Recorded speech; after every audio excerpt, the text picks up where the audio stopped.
Hello, welcome back to Quarter's Kitchen. This is a monthly feature that my wife Kelly and I do for the Chattanooga Times Free Press. We like to find dishes that are maybe a little bit outside of the box for some people and basically let them know that they can do it and that the ingredients are available in your local markets.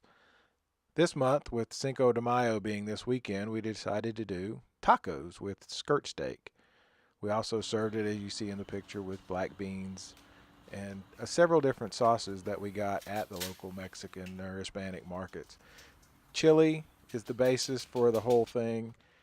We cleaned those, soaked them in water to liquefy them, then put everything in a blender. You can find all of the ingredients with the story that is attached.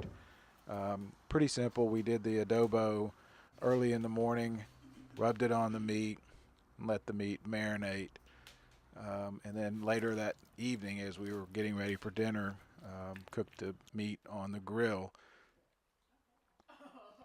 and then basically composed everything. Pretty simple to put together. It looks like a lot. It really wasn't. The biggest challenge was the prep early in the morning, I guess, and then getting outside and enjoying the beautiful weather. So, as always, we hope you'll give it a try and let us know what you think. Thank you so much for watching and listening.